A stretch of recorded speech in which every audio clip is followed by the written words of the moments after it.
чындык бул эң жакшы саясат. Менимче бул бүгүнкү күндүн негизги статусу. Саламатсыздарбы? Бүгүнкү биздин көрсөтүүбүздүн коногу Эркин эл саясий партиясынын төрагасы, Жаңымуун кыймылынын мүчөсү Мавлян Аскарбеков мырза болмокчу. Саламатсызбы, Мавлян мырза? Саламатчылык. Сөзүбүздүн башында мен бир биздин кылымга чейин жашаган ата бабаларыбыз деп коебузбу, Атилланын бир айткан учкул сөздөрү бар экен. Ошону менен баштайын деп атам. Ал киши мынтип айткан экен да: баатыры көп, бийи жалгыз эл жакшы эл, бийи көп, баатыры жалгыз эл бул жок эл депчи. Ушул айтылган учкул сөзгө сиздин оюңуз кандай? Туура айтылганбы ушул?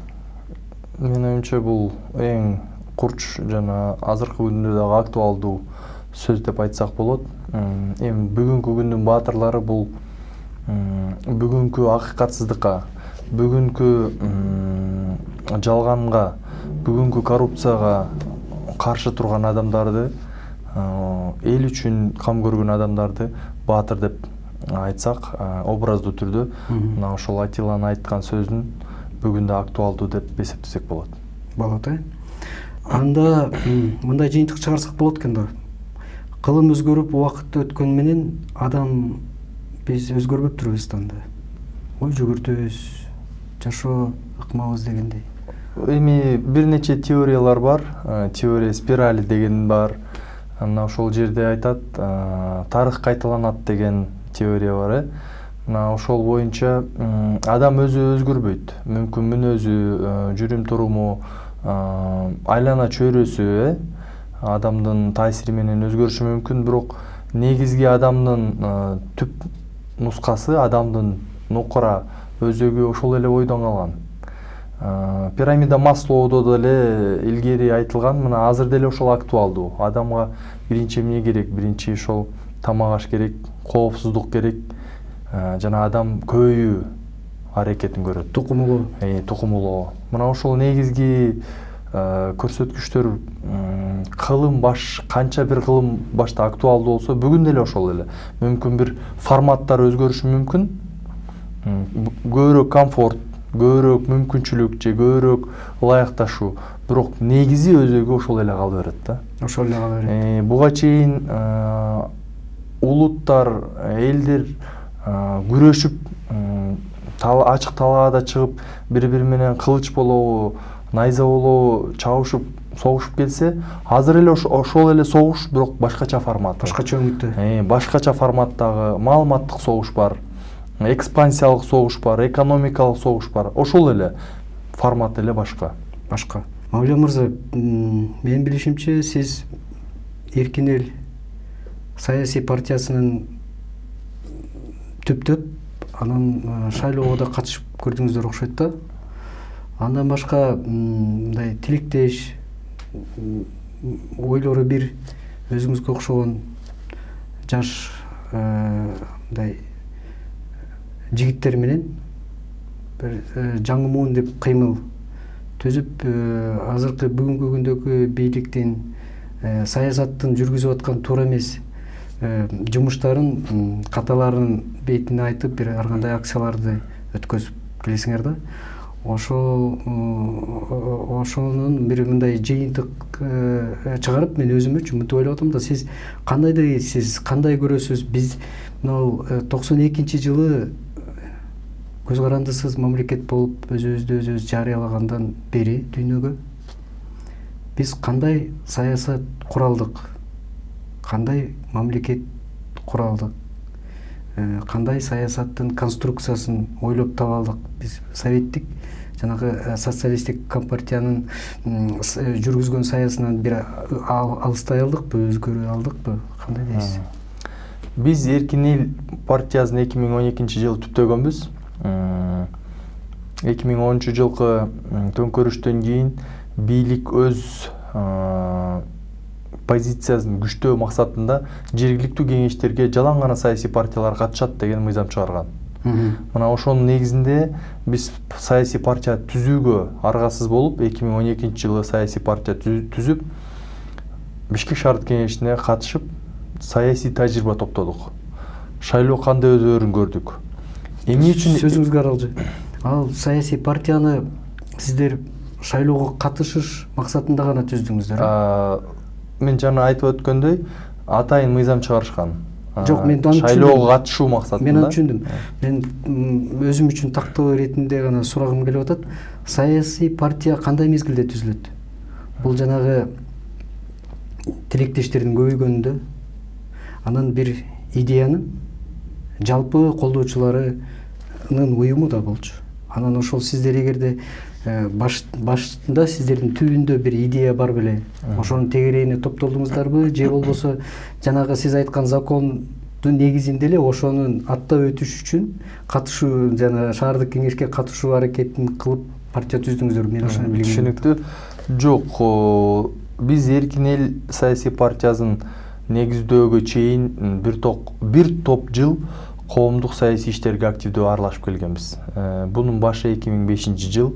Биз анда окуп, мен окууну жаңы окууну бүтүп, биздин санаалаштар окуп жүргөн жаш улан кыздар элек. Биз ошондо мына 2005 жылы төңкөрүшкө катышып, биринчи төңкөрүшкө катышып, ошондо Акаевдин үй бүлөсүн мамлекетибизди таштап кеткенде бир жаңы үмүт пайда болгон бизде. Бир мамлекетте өзгөрүү болот. Биз эми жакшы иш орундары түзүп, биз эми жакшы иштерди иштеп, мамлекетибиз өнүгөт деген үмүт пайда болгон. Андан кийин бир жыл өтпөй эле эски баягы саясатчылар бийликке келип, баягысын улантканын көргөндөн кийин биз ошол өзүбүздүн активдүү саясий позициябызды улантууну чечкенбиз. Көрсөтүү белгилүү. Андан кийин көптөгөн акциялар, көптөгөн митингдер болгон. Ошол эле Каркылыраны сатып жатышканда биздин санаалаштар аянтка чыгып, Бакиев абагында куугунтук жеген. Ошол эле хипик программасына биздин мамлекетте киргизебиз дегенде биздин санаалаштар митингге чыгып, көптөгөн кордуктарды көрүп, алды ГКНБда 3-4 күндөн түрмөгө жатып чыгышкан. Сиздердин партияңызда? Биздин партиянын мүчөлөрү.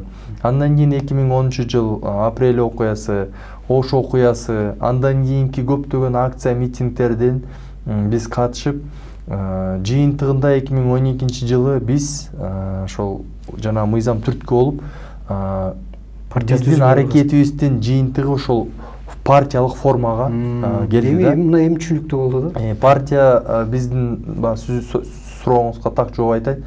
Партияны биз шайлоого катышуу максатында гана түзгөн эмеспиз. Буга чейин ошол 5 жылдап, 10 жылдап топтогон саясий тажрыйбабыздын жыйынтыгы ошол партия формасына айланды да. Түзүүгө бышып жетилген турбайбы? Бышып жетилген. Эркин эл деп атаганыбыздын себеби биз эркин мамлекет түзөлү. Биздин элдер эркиндикти сүйгөн эл. Биз эркин ой жүгүртүп, көз карандысыз саясат жүргүзөлү деген максатта эркин эл саясий партиясын түптөгөнбүз. Менимче аталыш эң сонун. Бул ошол партиянын негизги максаты болуп, анан жаңы муун саясий кыймылын эмне үчүн түптөдүк? Негизги максаттары эмне? Жаңы муун бул саясий кыймыл, ал кыймыл 2013 жылы түзүлгөн. Бул расмий эмес кыймыл болуп эсептелет.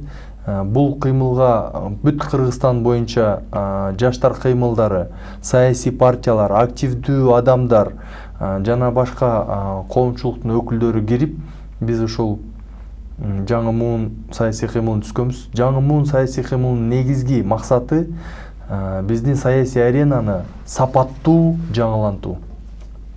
Биздин ишеним боюнча бүгүнкү, кечеги жана мурдагы күнкү саясатчылар 20-25 жылдан бери саясий аренада жүргөн адамдар бүгүн биздин мамлекеттеги кардиналдуу өзгөрүүлөргө себеп боло албайт. Биз алардын потенциалын толугу менен көрдүк. Биз аларды бир эмес 25 жылдан бери көрүп келе жатабыз. Биздин терең ишеним боюнча бул адамдар мамлекетти өзгөртүүгө, мамлекетти өнүгүү жолуна алып келүүгө мүмкүнчүлүктөрү жок.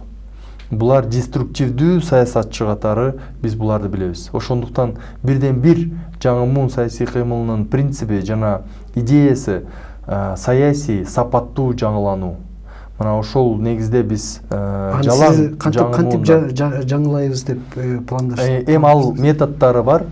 Биз жалаң ошо жаңы муунга жалаң Кыргызстан боюнча ошо 40-45 жашка чейинки улан кыздар жаңы көз караштагы, жаңы түшүнүгү бар, тажрыйбасы бар, чет мамлекетте окуган, Кыргызстанда окуган, иштеген, жүрөгүндө оту бар, духу бар, билими бар адамдардан турган жаңы муун кыймылын түзгөнбүз. Андан бери биз бир нече ирет түркүн акцияларды, митингдерди, флешмобторду, кайрылуу пресс-конференцияларды өткүзгөнбүз. Анын бири мисалы электр энергиясына көтөрүү, тарифти көтөрүү учурунда биз каршылык көргөзүп чыктык. Баткен жергезинде барып Орчунду деген чек ара маселесин көтөрүп, Ак үйдүн алдында Шералы чокою аттуу флешмоб өткүзгөнбүз. Ошо Атамбаев мырзага Шералынын чокоюн Баткенден алып келип берүү пресс-конференциясы болгон. Символика катары. Символика катары. Өткөн күнүңүздү унутпаңыз деген сыяктуу кылгансыз. Эми бул образдуу түрдө. Себеби биз Баткен жергесинде барып чек ара маселесин таанышканда элдин кыйналып жашап, ошол жерде өтө орчундуу маселе бар экен жеринен таанышып, ушу борбордук бийликке, анын ичинде президентке жеткизүү максатында ушул жерге келип, ушундай акция өткүзгөнбүз. Жана бир топ пресс-конференциялар, кайрылуулар чокойду. Эми чокойду президент кабыл алган жок, бирок бул саясий кадам, маалымат каражаттары тарабынан президентке бул маалымат жетти. Жетти болуш керек. Анан үчүнчү сурооңуз боюнча 90 жылдан бери биз эгемен мамлекет болуп кандай мамлекетке айландык? Биз бүгүн кайсыл жерге келдик? Үчөө тең калп айтып 9 ирет конституцияны өзгөртүп, бирок биздин карапайым элдин жашоосу өзгөргөн эмес. Системаны өзгөртөбүз дейт.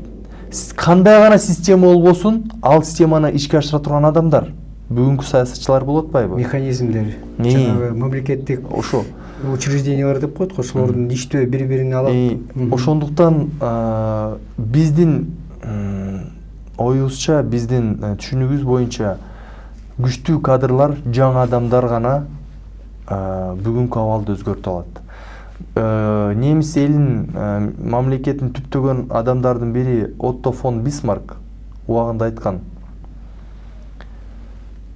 жаман чиновниктер менен, бирок жакшы мыйзамдар менен мамлекетти өзгөртүп өнүктүрүүгө мүмкүн эмес. Эгер жакшы чиновниктер болсо, жаман мыйзамдар болобу, жаман система болобу, мамлекетти өнүктүрүүгө болот. Бул бир топ кылым мурда айтылган сөз мына бүгүн дагы актуалдуу. Бул биздин принципти, биздин максатты жана айтып отурган, тастыктай турган сөз. Биз дагы бир жолу айтабыз. Кеп системада, кеп конституцияда эмес. Кеп бүгүнкү мамлекетти талкалап жаткан саясатчыларда.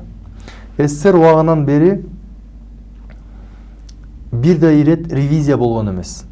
Кыргыз мамлекети аянты мынча, ичинде мынча мүлкү бар, мынча завод фабрикасы, мынча жери бар, мынча малы бар, мынча эли бар, мынча байлыгы бар деп бир да ирет СССР урап, мамлекет көз каранды болгондон кийин бир да ирет ревизия болгон эмес. Бүгүнкүгө чейин ревизия жок.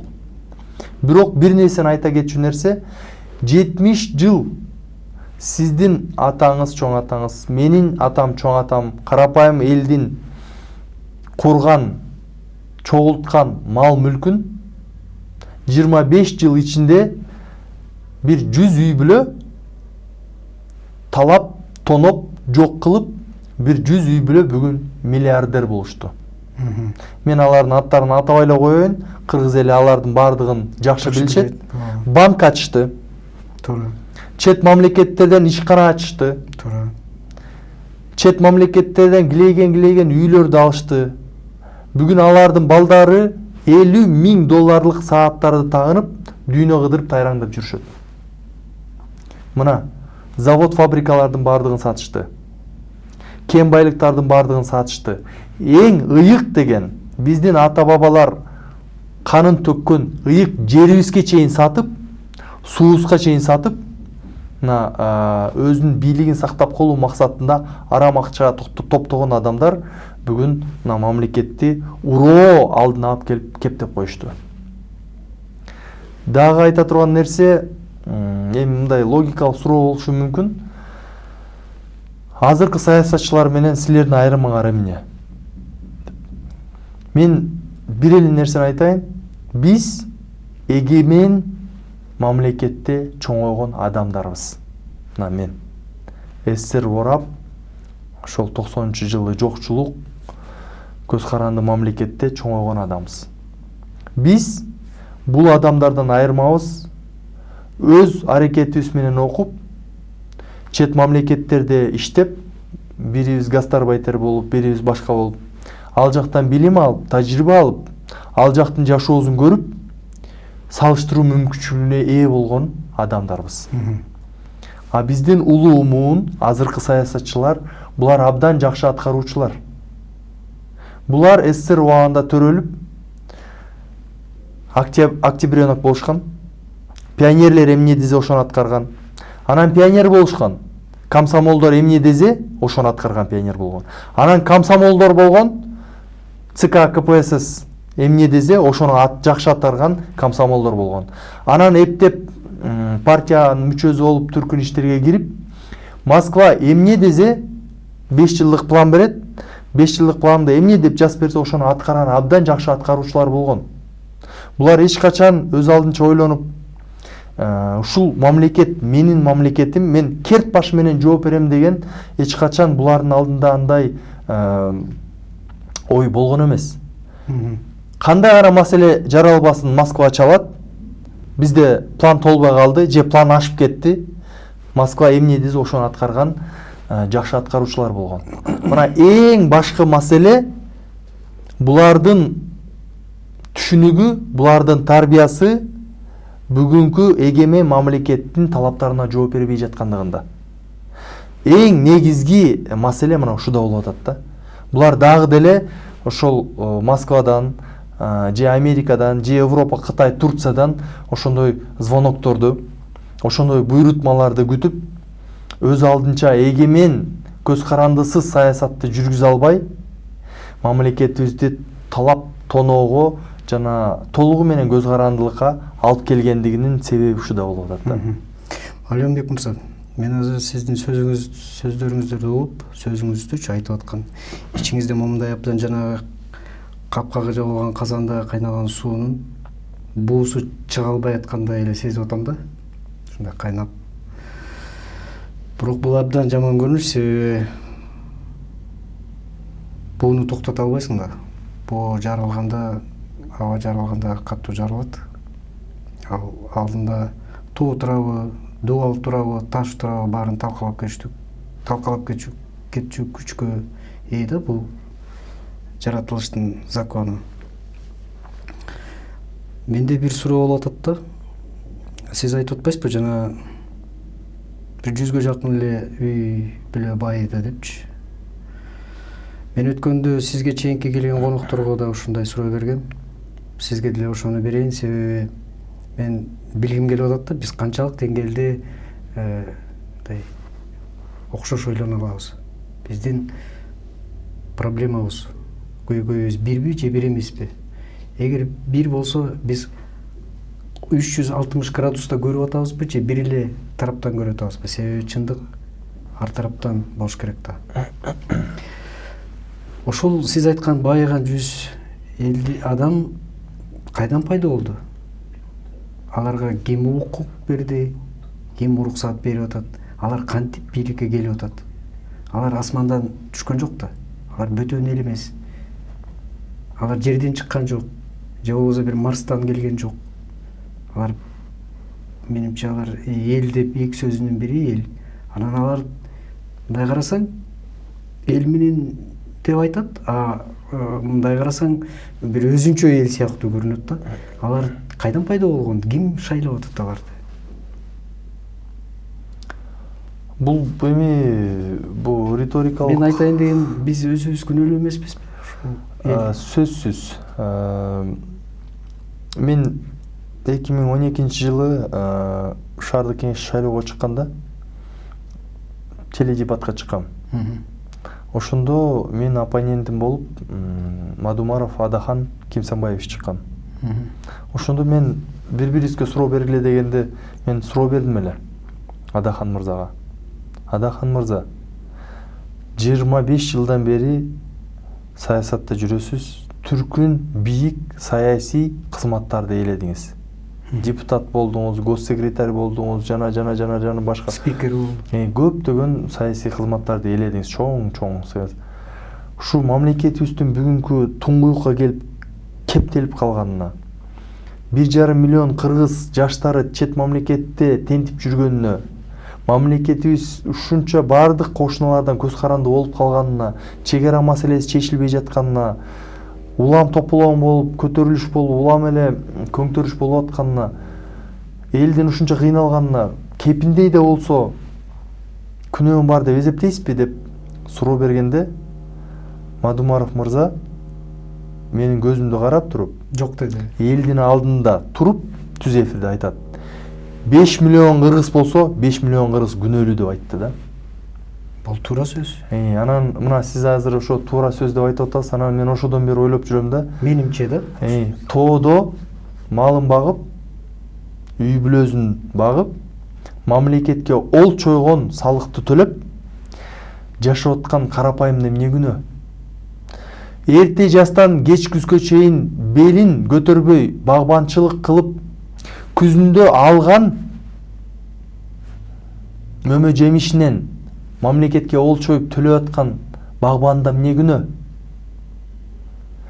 Эртеден кечке тиш дарылаган тиш доктурда эмне күнөө? Мен ушуга чейин түшүнбөй келем да. Анан мен айтат элем, элди күнөөлөп болбойт. Эл аккан суудай. Саясатчылар ошо сууду чапкан, мен оюмча суу башкарган адамдай болуш керек, оң жакка буруш керек да. Мен сөзүңүзгө аралжы мен түшүндүм. Менимче туура. Ойлоруңуз туура, абдан мен да ошондой эле өңүттө ойлоном да. Бирок бир нерсени мен дагы эле түшүнбөй атам. Жанагы малчы деп атпайсызбы? Туура, малчыда эч кандай күнөө жок. Ал малын багып атат. Капуста өстүргөнү капустасын өстүрүп атат, алма өстүргөнү алма өстүргөн. Аларга мыйзам болуп атабы, иштеп атабы, конституция өзгөртүү керекпи, керек эмеспи? Аларга менимче кызыкчылыгы жок. Алардын кызыкчылыгы аман эсен, жамгырга калтырбай, суукка калтырбай, карышкырга жетирбей, бири эт алып келейин дейт, бири алма алып келейин дейт, бири капуста алып келейин дейт, туурабы? Бирөө нан алып. Ошолорду жеген анча-мынча билими бар, анча-мынча илими бар, закон эмне экенин түшүнгөн, экономика эмне экенин түшүнгөн, сизге окшогон, мага окшогон жигиттер алардын өкүлү катары чыгып айтып туруш керек да. Менимче 25 жылдан бери ошондой чыккандар, элдин атынан чыккандар. Бизде азыр 120 депутат отурбайбы? Элдин атынан бизде отурушат да. Алар чын-чынына келгенде элдин ошол жанагы алма өстүргөн адамдын укугун коргоочу адамдар да. Анан ошолор эмнеге бузулуп кетип атат бийликке келип? Дагы бир жолу тактап айтып кетейин дедим эле. Элди күнөөлөп болбойт. Эл өзүнүн ыйгарым укугун депутаттарга жана президенттерге ыйгарат. Мына биздин мамлекетибиздин, элибиздин тагдырын чечкиле деп. Мыйзам кабыл алгыла, аны көзөмөлдөгүлө, биздин саясий багытты аныктагыла, кошуналар менен алаканы аныктагыла, экономиканы өстүргүлө, өнүктүргүлө деп эл ыйгарым укук берет. Мына ошол ыйгарым укукту бүгүнкү кечеги бийликте жүргөн адамдар туура колдондубу, колдонгон жокпу? Мына маселе ошодо болуп атат. Эл саясат менен алектенген жок. Сиз айткандай ар бири өз иши менен алектенип атат. Саясат менен эле алектенип атат. Жок. Эки адамдын башы бириккен жерде. Жок, бул сиздер жаңылышасыздар. Бул биздин бийлик башындагы жүргөн адамдардын шылтоосу. Мамлет мырза, сөзүңүзгө аралжы. Сиз шайлоого катыштым деп атпайсызбы? Сиздин партияңыз катышты да. Сиз ошол жерден мындай азыр гез журналдардан же интернет блогтарынан карасаң, тиги мынча акча таратып атыптыр. Тиги мынча акча таратып атыптыр. Мен өзүм мына квартирада турам, жана этаж домдочу. Анан мага 2 жолу эшик такылдатып келишти да. Дамком келди. Бизге подъездге тиги свет коюп берет экен. 500 сомдон берет экен деп. Биз элбиз да. Сиз ушундайды көргөн жоксузбу? Бул башка маселе. Жок, ошол эл да. Анын бардыгын көрдүм. Бизде мындай да. Жергиликтүү шайлоо өттү жакында, билесиз. Ооба, 4-чү Бир мисалды айтайын. Кара Балтада бир партия акча таратып жаткан үчүн мандаттарын алып партияны четтетип койду. Бир партияны. Бирок партиянын бардыгы акча таратып атпайбы? Ошону кимге таратып атат? Элге таратып атат, туурабы? Эгер бийлик мансап, бийлик үчүн бийликтегилер ошол эптеп бийлигин сактап калуу аракетин көрбөй ачык таза шайлоо өткүзгөндө, бир эмес 5 партияны шайлоодон четтетип, же ошого ылайык мыйзамдарды кабыл алганда, бүгүн акча таратпайт эле, эл акча албайт эле. Эл акча алып атат деп бийлик башындагылар элге шылтап коюп атат. Акчаны ким берип атат? Мына ошол бузулган саясатчылар берип атат. Бийлигин сактап, эптеп парламентке келип алайын деген аракети менен берип атат. Саясат гир дешет. Саясат гир эмес. Саясатка келген гир адамдар, макоо адамдар саясатты гир кылып жатышат. Ошондуктан бул эл акча алып атат деп элге күнөөнүн баарын олдора салбаш керек. Эл берген акчаны алып атат.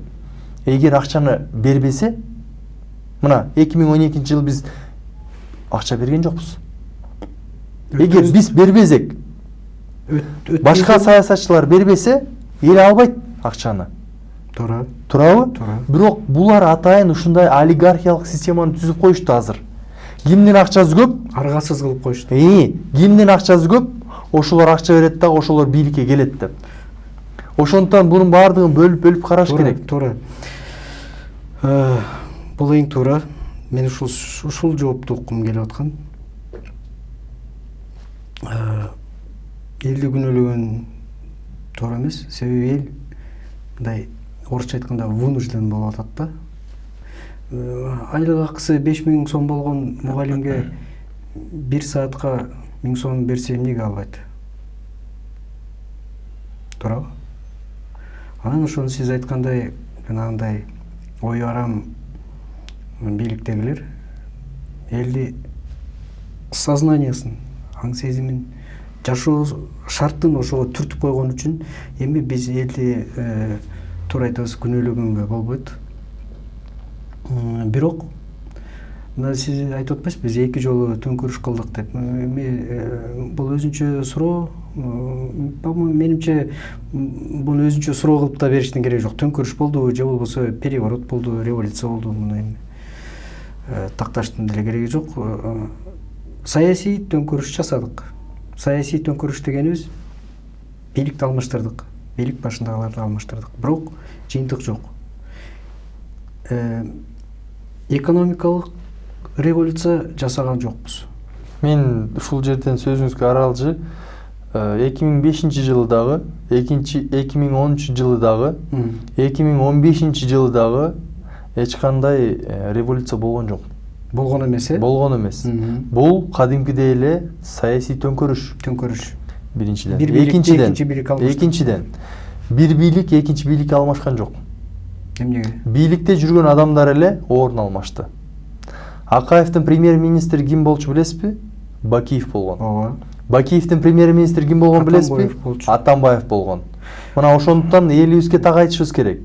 2005 жылы дагы, 2013 жылы дагы бийликте жүргөн адамдар эле элди алдап, биз революция кылдык, биз эми укмуш болдук деген сөздү жабанып алып эле, баягы эле бийликте жүргөн адамдар кайра келип ошол жерге келишти. Эч жака кеткен жок. 2005 жылы Акаевдин үй бүлөсү кетти. 2013 жылы Бакиевдин үй бүлөсү кетти. Калган баары эле ошол жерде жүрөт. Туура, тегерегинчи кесип. 2005 жылы Акаев кетти, ким чыкты эле? Азыркы бийликтегилер чыккан. 2013 жылы Бакиев 2005 жылы бийликке Бакиевди ким алып келди эле? Мына азыркылар алып келген. 2013 жылы кайра Бакиевди кеткиле деп ким чыкты? Мына ошолор эле чыкты. эч нерсе өзгөн жок. Биз элге так айтышыбыз керек. Туура. Эл, карапайым эл. Бул жерде жөн эле шоу болот, оюн, концерт болуп атат. Биз революция кылдык. Клоундардын биз представлениясы. жаңы бийлик келди. Жаңы бийлик жок. Ким жаңы? Атамбаев жаңыбы? Ким жаңы? Жаңы бийлик жок бул жерде. Маулен мырза. Бардык эле ошол бийликте аралашып жүргөн, Темир Сариев иштеп жүргөн, Атамбаев иштеп жүргөн, Келдибеков иштеп жүргөн, бардык эле иштеп жүргөн адамдар. Бекебаев да иштеп жүргөн. Эч ким алмашкан жок да бул жерде. Эми бул сөзүңүз абдан туура. Абдан туура. Эми жанагы сурообузга кайра келсек да, тактоо үчүнчү. Эл күнөөлүү эмес деп атпайсызбы? Азыр мына быйыл 2017-жыл президент алмашчу жылда президенттик мөөнөт бүтүп, жаңы президент шайланыш керек конституция боюнча. Баары закон боюнча ошондой болуш керек да. Мына азыр сезилип атат. Ошол эле бийликте жүргөндөр бир мезгилде азыр жанагы кызмат тийбей калгандар менимче оппозицияга да жүрүшөт да. Туурабы? Же туура эмеспи? Мына сиз аралашып жүрөсүз. Анын арасынан бир экөөлөрү топтолуп, 2ден 3дөн болуп, ушинтип азыр соц тармактарда, интернеттерде мындай опрос жүргүзүлмүш болуп атышат да. Сиз могул президент болсо сиз кандай карайт элеңиз дегендейчи. Бул артист сахнада өлөт деп коет да. Эми бул жакшы артистке айтылган сөз. Улуу, таланттуу артистке айтылган сөз. Мен биздин депутаттарды, биздин саясатчыларды артист деп айтканга оозум барбайт. Менимче булар шуттар да, клоундар. Туурабы же туура эмеспи? Анан бирок биз ошону билсек деле, эл эки жакка бөлүнүп алып, бирибиз бирин колдойбуз, журналисттерге чейин, майда саясатчыларга чейин, саясий коомдорго чейин, уюмдарга чейин биз бөлүнүп жат болуп бири-бирибизди уруштуруп аткан жокпуз. Жок. Биринчиден биздин саясатчылар шут дедиңизби? Эми катуу тийсе кечирип жок, катуу эмес. Бул биздин саясатчыларга айтыла турган сөз эмес. Мен айтат элем, биздин саясатчылар кыргыз элинин, кыргыз мамлекетинин душмандары деп. Шут бул элди көңүлүн ача турган адам. Туура. А биздин саясатчылар өз жерин саткан, өз кем байлыктарын саткан, 1,5 миллион жаштарыбызды тентиткен адамдарды бул элдин душманы деген ат кана татыктуу. Буларга шут же сиз айтканда артист деген ат айтууга мүмкүн эмес. Бири-бирин ушунча мамлекетти ушунча деңгээлге чүйрүп, ушундай элин кордогон адамдарга бул эл душманы деген наам гана татыктуу. Башка сөз да туура келбейт. Мына мен жакында жана айтып өттүм го. Мен көп мамлекеттерде болдум, өзүмдө гастарбайтер болгом. Мына жакында эле Москвага барып келдим. Мынча кыйналган кыргыз элин, мынча боздогон, мынча кордолгон кыргыз элин мен көрө эле келем. Мүмкүн 16-жылы, мүмкүн Манас сурагандан кийин кордук көргөндүр кыргыз эли. Бирок 21-кылымда Эсен кан чапканда Кытай таркагандай, мүмкүн бирок 21-кылымда мынча кордолгон кыргыз эли бул жан кейтерлик нерсе. Ошондуктан ачык айтыш керек. 25 жылдан бери саясатта жүргөн, саясат жүргүзүп жаткан, мамлекетибиздин ушул деңгээлге алып келген, элибизди ушундай кордогон адамдар эл душмандары. Так кесе айтышыбыз керек. Эми Маулен мырза, биз эмне кылышыбыз керек? Ладно, айталык. Менимче эмне деген гана сөздөр айтылган жок. Эмне деген гана акциялар уюштурулган жок. Түрмөгө да отургузуп атат, жамандап да айтып атат, бирок тоготпой кандай түр көрсөтөт да. Эми эмне кылабыз? Ушинтип эле кайым айтышып, бири-бирибизге сын айтышып, сен жакшы, сен жаман, мен деле элмен, менин да артымда эл бар, мен да чыгам, сен чыксаң дегендей эле ушинтип жүрө беребиз. Мен жанагы сиз айткан бир сөзгө кошулбайм. Эл 2 жаат, 3 жаат болуп бөлүнүп алып, тигини колдоп, тиги каршы чыгып атат. Жок. 2010-жылы дагы, 2015-жылы дагы шайлоо бурмалап отуруп болгону 30-35% эл шайлоого катышкан болгону.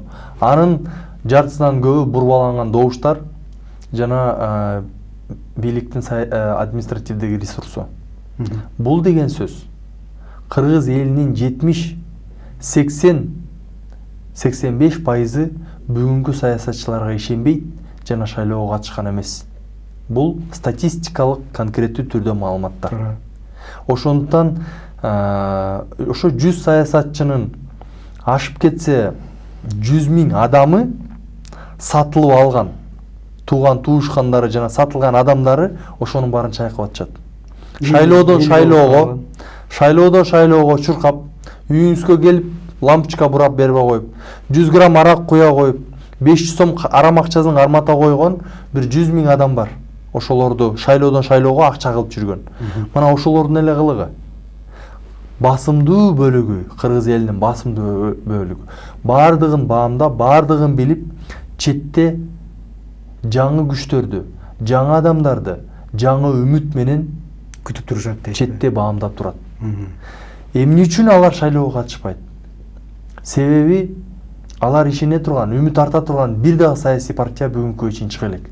А эмне үчүн ал саясий партиялар чыга элек?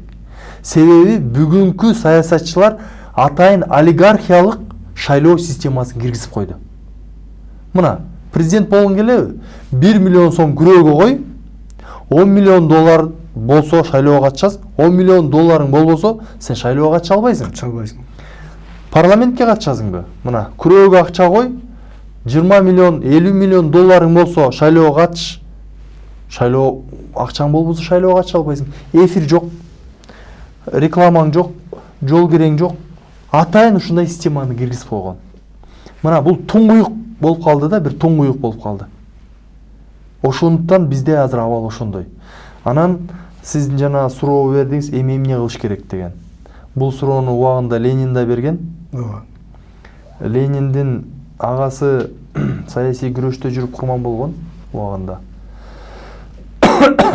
Бүгүн дагы бизде саясий күрөш жүрүп жатат. Ак менен каранын күрөшү жүрүп жатат.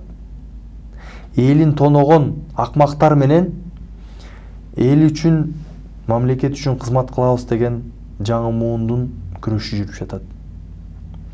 Арам акча жыйнап, бийлигин сактап калам дегендер менен мына ошолорду куздуруп, мамлекеттин, элдин байлыгын мамлекетке, элге кайтарып, мамлекетти өнүктүрөбүз дегендердин ортосунда күрөш жүрүп жатат.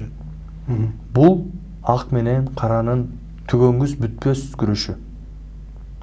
Жана сиз сөзүңүздүн башында айтылган сөзүн келтирбедиңизби? Мына ошол кылымдарда ак менен кара, жамандык менен жакшылык кандай күрөшүп келатса, мына бүгүн дагы ошол күрөш башкача формада жүрүп жатат. Элдин башын айландырууда аларда баардык мүмкүнчүлүктөр бар. Өздөрүнүн телеканалдары бар, өздөрүнүн гезит журналдары бар, алардын арам акчалары бар, журналисттери бар, жер-жерлерде адамдары бар. Туура. Бирок бул күрөш улана берет. Биз күрөштү улантабыз. Жакында бир жыйында 25 жылдан бери ошо саясатта жүргөн бир аксакалыбыз айтат.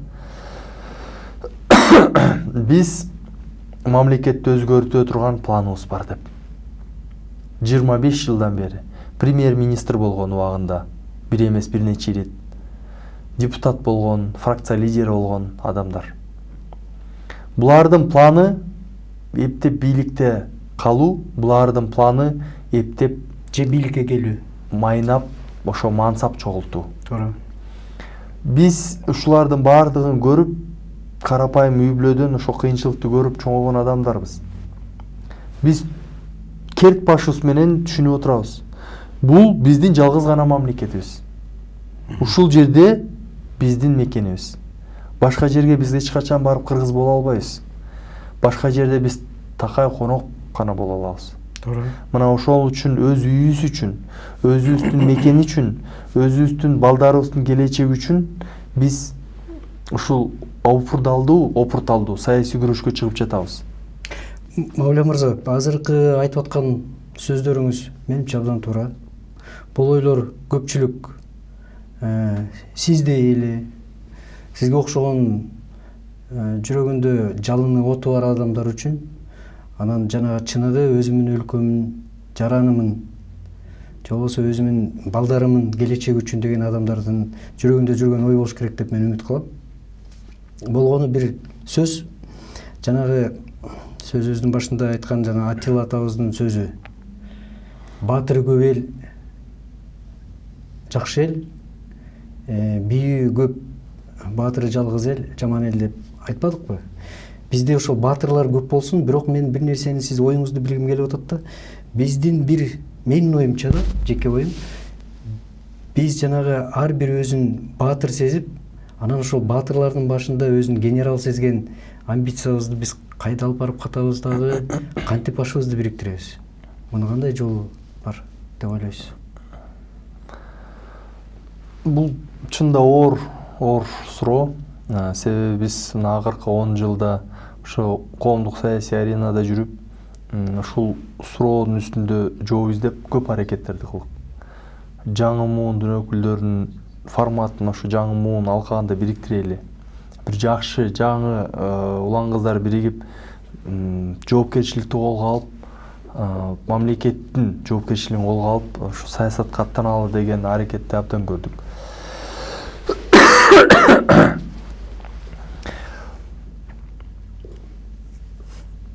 Бул ар бир доордун өзүнүн бир убактысы келет деп мен ойлойм да. Мына кыргыздар жок болуп, дүйнөдө кыргыз аты өчүп атканда Манас пайда болгон. Мамлекети болбогон кыргыз эли 7-8 кылымда каганат түзөт.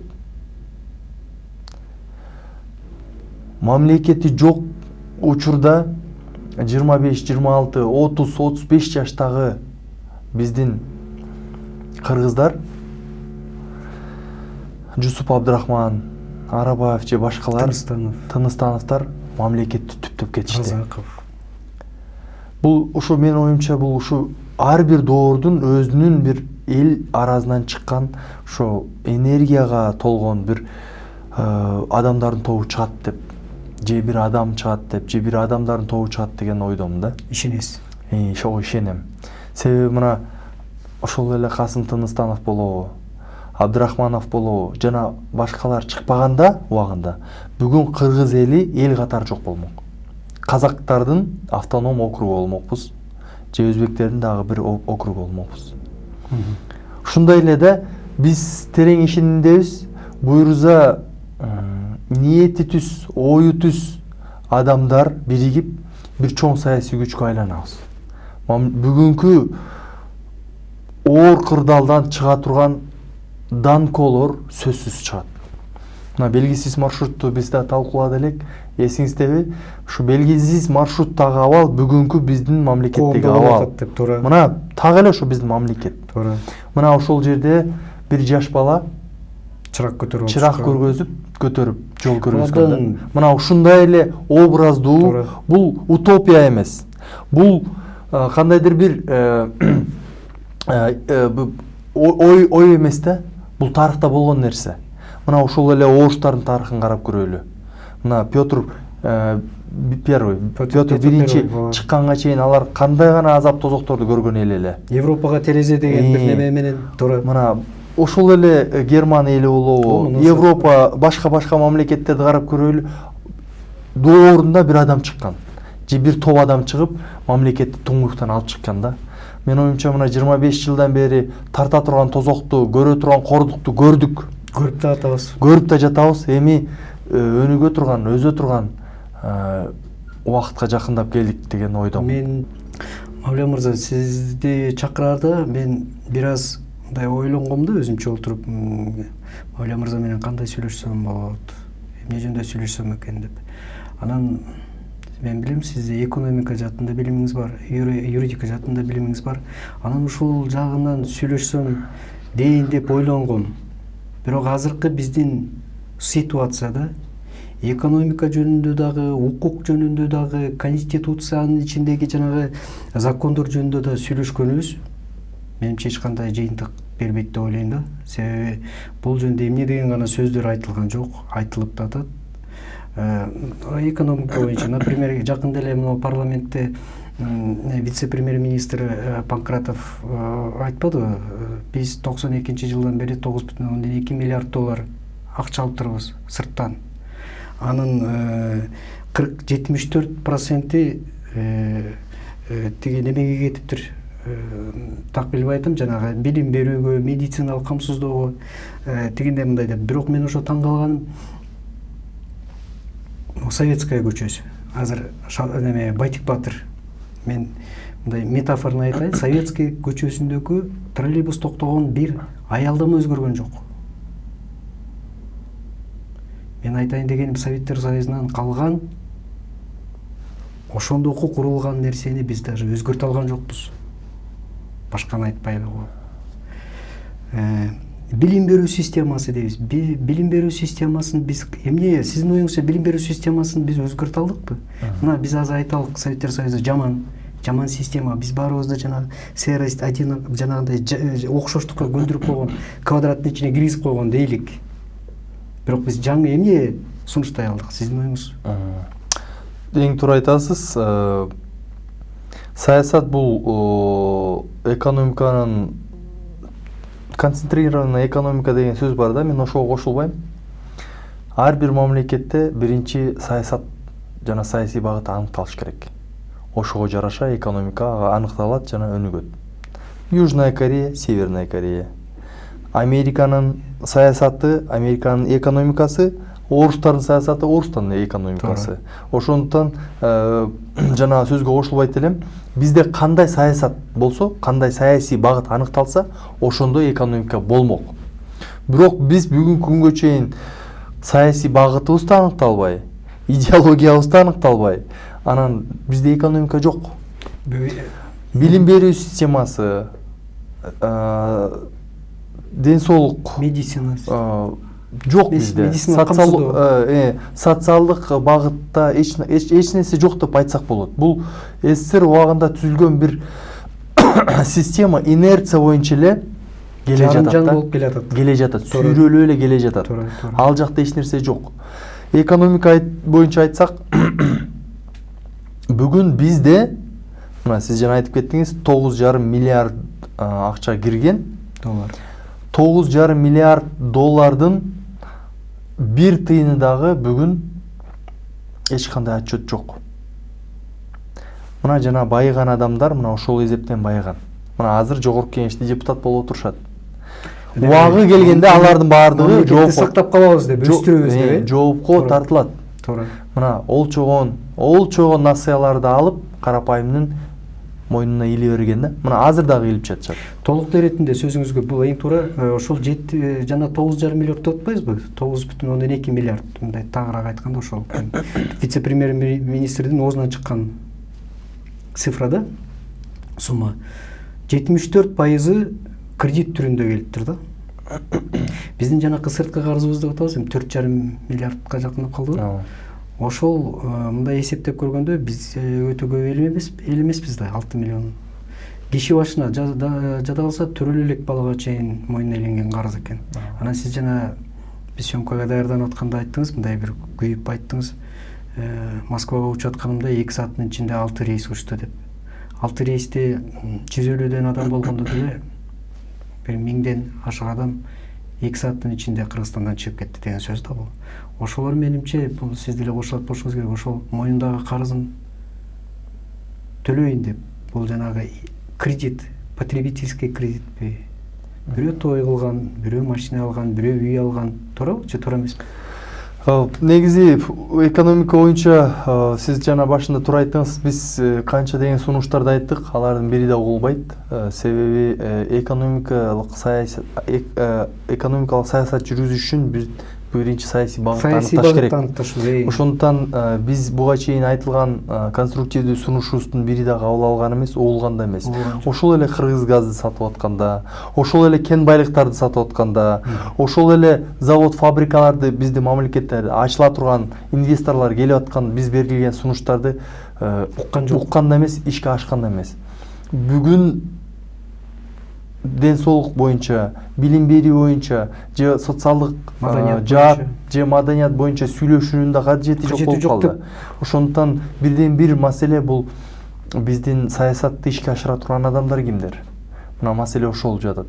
Эң башкы нерсе, эгер бүгүнкү динамика, бүгүнкү абалы сакталып улана турган болсо, мүмкүн да 5 жыл, мүмкүн 10 жыл мамлекет мамлекет катары жок болуп кетүү толук шарт түзүлүп жатат.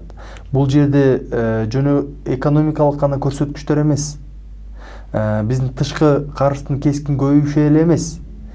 Бул жакта башка көптөгөн факторлор бар. Диний радикализм эң көйгөйлүү фактор. Бул экспансия, бул баңгизаттын көбөйүшү биздеги, жана башка көптөгөн факторлор кыргыз мамлекетин мамлекет катары жок болуу шартын бүгүн түзүлүп жатат да. Менин оюмча бул негизги айта турган көйгөйлүү маселелердин бири. Анан биз ошо өткөндөгү келген, сизге чейин келген коноктор менен ушундай бир жыйынтык чыкканда, мен өзүмдүн пикиримде оюмда, биз 3-чү революция дейбизби, 4-чү, биз 10 жолу революция кылалык. Эгер биздин жан дүйнөбүздө революция болбосо, аң сезимибизде революция болбосо, калган революция только жанагы шейит кеткен балдардын гана санын чоңойтот экен, окшойт деген. Кандай дейсиз, туурабы? Жок, мен дагы бир жолу айтайын. Мындай метафоралардын бардыгы, мындай ойлордун бардыгы бул бийликте жүргөн адамдардын чыгармачылыгы. Революция кыла бергендин пайдасы жок. Кыргызстан 3-чү революцияны көтөрө албайт. Революция биздин башыбызда болушубуз керек. Революция биздин жүрөктө болуш керек деген бул бийликке жетип алган, бийликти колунан кой бергиз келбеген, бийликти узурпациялап алган адамдардын чыгармачылыгы. Чыгарган сөзү дейсизби? Чыгармачылыгы. Сиздин оюңузча эмне кылышыбыз керек? Биз толугу менен саясий аренаны сапаттуу жаңылантышыбыз керек. Кантип? Толугу менен жалгалантыш керек. Курал мененби? Курал менен болобу, башка жол менен болобу, мен андан айтуудан алысмын. Биз буга чейин да айтканбыз, будан кийин да айта беребиз. Бул акмактар бийликтен, саясаттан кетмейин, бизде эч нерсе өзгөрбөйт. Мына быйыл президенттик шайлоо болот. 20-25 жылдан бери саясатта жүрүп арам акча топтогон адамдар эртең жашнакай болуп той беришет, бата алышат, саясат президенттик шайлоого аттанышат. Мен элге кайрылып кетет элем. Ишенип койгула, силердин жедеш болобу, тууганыңар болобу, бийликке келгенден силердин турмушуңар өзгөрбөйт. Силердин балдар, неберелериңер, уул кыздарыңар Россияда кандай гастарбайтер болуп жүрсө, кандай корду көрүп жүрсө, ошондой эле жашоону уланта берет. Себеби булардын дээринде, булардын жүрөгүндө, булардын оюнда жок мамлекетти өзгөртүү, мамлекетти өнүктүрүүгө бет алалы деген. Андай адам болгондо эчак бизде кандайдыр бир саясий өзгөрүүлөр башталмак. Мына ушул адамдар кошулуп жүрүп, бири үн катпай, бири ошолорго аралашып жүрүп, арам акча топтоп, мына биз бүгүн ушундай абалга келдик. Ошондуктан саясий күрөш карапайым элдин көтөрүлгөнү, карапайым элдин уламдан улам койгон талабы гана бийликти ооздуктап өзгөртүүгө алып келе алат. Бизге эртең манас түшөт, бизде эртең руханий өзгөрүү болот, мээбизде революция болот дегенде эч нерсе өзгөрбөйт. Бул жалган сөздөр, бул утопиялык ойлор. Биз күрөшүбүз керек. Жерде айылыңарда күрөшүп башташ керек. Мына айылда айыл өкмөт урдуп атабы, чыккыла дагы кууп чыккыла. Бешөө болсо бешөөнүн, 10 болсо 10-ун угуп чыккыла, 11-inde бир жаш бала келет дагы айлыңарды өзгөртөт. Шаарда ошондой болуш керек. Жогорку кеңеште ошондой болуш керек, президент да ошондой болуш керек. 3 президент, 5 президент, 10 президент болобу, урдайбы, баарын кетириш керек, камаш керек. 11-ci президент, жаш президент келет дагы мамлекетти өзгөртөт. Сиз жана айтып кетпедиңизби, саясий сапаттуу жаңылануу кандай болуш керек деп.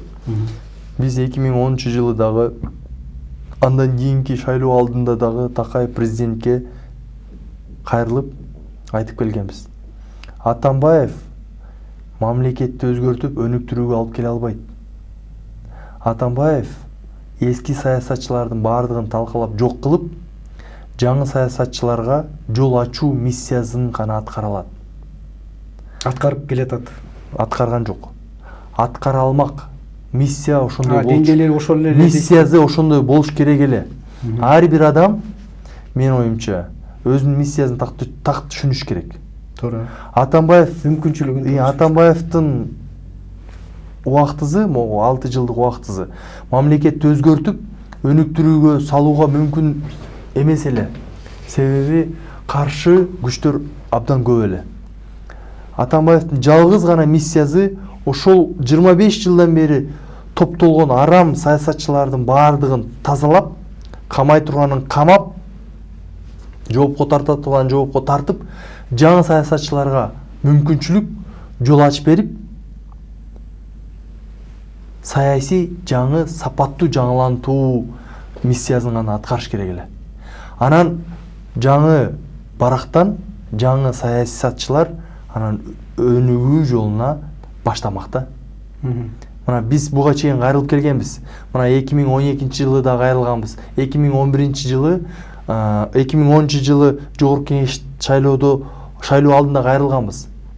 Келгиле иллюстрация мыйзамын киргизели. Буга чейин 2 рет жогорку кеңештин депутаты болгондордун баардыгына бөгөт коелу. Жер саткан, суу саткан, кен байлык саткан, Акаев, Бакиев режимине иштегендердин баардыгына бөгөт коелу. Жогорку кеңешке жаңы адамдар келсин деген сунуш бергенбиз. 2012-жылы жергиликтүү шайлоо башталганда Атамбаевга да кайрылуу жазганбыз. Келгиле саясий сапаттуу жаңылануу жергиликтүү кеңештен баштайлы. Айыл өкмөттөгү депутаттардан баштайлы. Келгиле ошол жерден баштайлы. Мына жергиликтүүлөр тазалана баштасын, анан шаардыктар тазаланат, анан жогорку кеңешти тазалаганга мүмкүнчүлүк түзүлөт. Деп президентке кайрылганбыз. Анда да болгон жок. Мына азыр дагы жогорку кеңешке шайлоо өттү, жергиликтүү кеңешке шайлоо өттү. Баягы эле адамдар келди. Жогорку кеңешке дагы, жергиликтүү кеңештерге дагы баягы эле уурдап Акаев, Бакиев оанда жеп ичип келген адамдар шайлоого, жергиликтүү кеңештерге, жогорку кеңештерге келди. Мына биз берген сунуш ушундай эле да. Саясий сапаттуу жаңылантсак, жаңы адамдар анан жаңы саясат жүргүзүп, бизде жаңы мүмкүнчүлүктөр ачылат. Өнүгүү жана өзгөрүү жолуна алып келе алышмакта.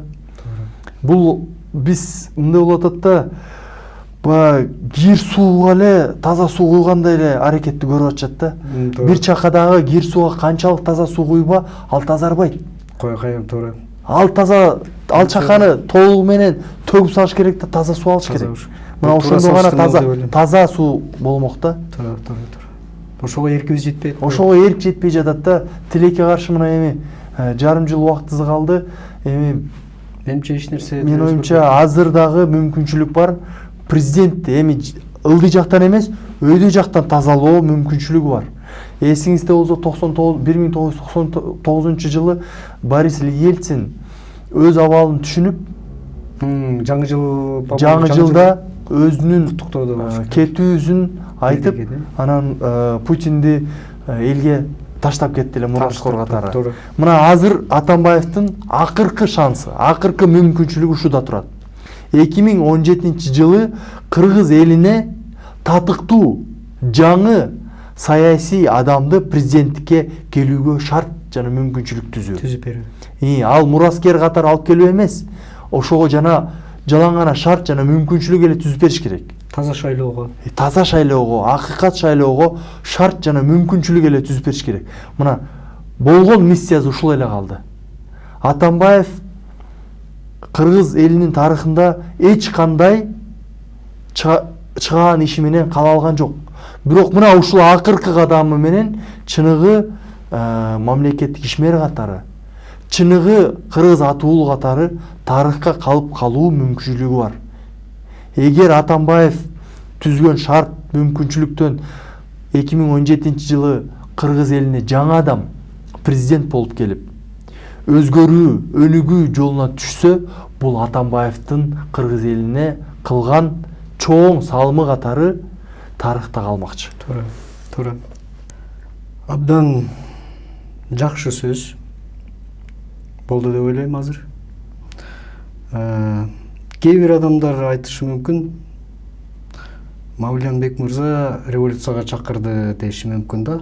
Бирок андай эмес. Мен сизди абдан түшүнүп турам. Анан кандай болгон күндө дагы бул сиздин статусуңуз. Сиздин азыр ушул убакта ойлонуп турган оюңуздун сөз түрүндөгү, сөз абалындагы же айтылган неме болуп калды да. Айлар. Ошон үчүн мен ага эчтеке деп айта албайм.